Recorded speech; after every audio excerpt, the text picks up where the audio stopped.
नमस्कार दोस्तों, सिन्हा क्लासेस के इस यूट्यूब चैनल पर आप सभी का बहुत बहुत स्वागत है। दुनिया के दो बड़े ताकतवर देश ईरान और इजराइल जो इस वक्त मिसाइलबाजी और बमबारी कर रहे हैं, इस वीडियो लेक्चर में मैंने आपको ये समझाने का प्रयास किया कि शुरुआत से ये दोनों दुश्मन नहीं हुआ करते थे। इसी वीडियो लेक्चर में मैंने आपको ये भी समझाने का प्रयास किया कि कैसे इनके बीच टेंशन्स बढ़े, तनाव बढ़ा और इसका नतीजा आप युद्ध के रूप में देख पा रहे हैं।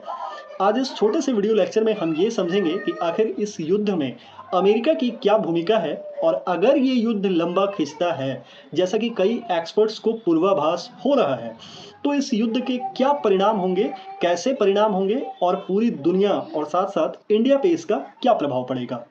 दोस्तों, मैंने पिछले ही वीडियो लेक्चर में आपको ये समझा दिया था कि कैसे 90s के दशक से ईरान ने अपना परमाणु कार्यक्रम शुरू किया और यही इजराइल के साथ उसके टेंशन्स की सबसे बड़ी वजह बना।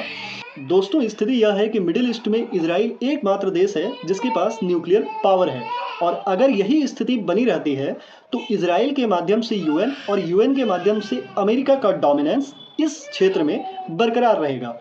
लेकिन इसके उल्टे चीन और रूस जैसे बड़े देश ईरान की मदद कर रहे हैं ताकि यहाँ पर पावर का एक बैलेंस हो जाए, शक्ति का एक संतुलन तैयार हो जाए।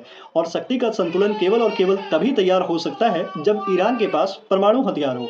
तो इन बातों से आप ये समझ सकते हैं कि अमेरिका की इस युद्ध में क्या भूमिका हो सकती है।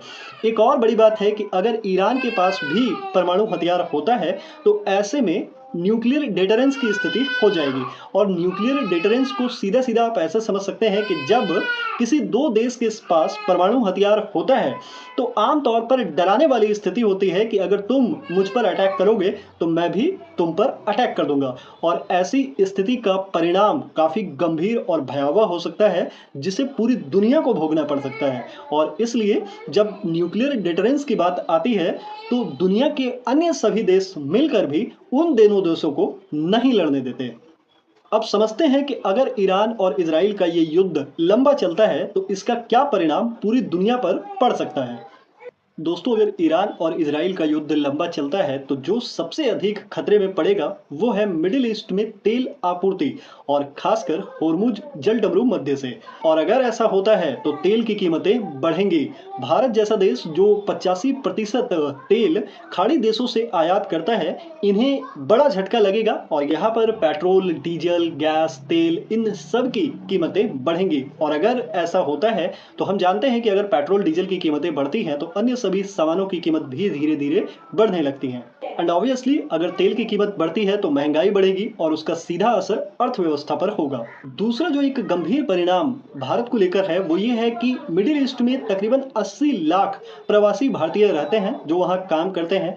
इनकी सुरक्षा की जिम्मेदारी भी एक बड़ी जिम्मेदारी बन जाएगी और अगर हिंसा बढ़ती है तो इनको रेस्क्यू करना भी एक बहुत बड़ा काम होगा। ईरान में भी सैकड़ों छात्र पढ़ रहे हैं, कुछ को तो अभी वापस भी ले आया गया है। और अगर ऐसे में हिंसा बढ़ती है तो बड़े पैमाने पर रेस्क्यू ऑपरेशन चलाना पड़ सकता है। एक्सपर्ट्स बताते हैं कि ईरान और इजराइल युद्ध की स्थिति और भयंकर हो सकती है और सबसे अधिक खतरनाक हो सकती है जब इस युद्ध में अमेरिका, रूस, चीन जैसे बड़े और ताकतवर देश शामिल हो जाएं। क्योंकि अगर ऐसा हुआ तो इससे वैश्विक बाजार भी प्रभावित होगा और इससे निवेश भी प्रभावित होगा। इतना ही नहीं, अगर ऐसा हो जाता है तो ये एक बड़ा क्षेत्रीय युद्ध या एक नए कोल्ड वॉर, एक नए शीत युद्ध का भी रूप ले सकता है और इसका खामियाजा पूरी दुनिया को भुगतना पड़ सकता है, खासकर अफ्रीका और एशिया के गरीब देशों को। इतना ही नहीं, कई एक्सपर्ट्स तो यहाँ तक बताते हैं कि अगर ऐसा हुआ तो पूरी दुनिया में अस्थिरता जैसी स्थिति उत्पन्न हो सकती है जो किसी भी देश के लिए ठीक नहीं है। बहरहाल ईरान और इजराइल का ये संघर्ष कैसा रूप लेगा ये तो वक्त बताएगा, लेकिन ऐसे कई अन्य जानकारियों के लिए सिन्हा क्लासेस के साथ जुड़े रहें। सी यू सून। जय हिंद।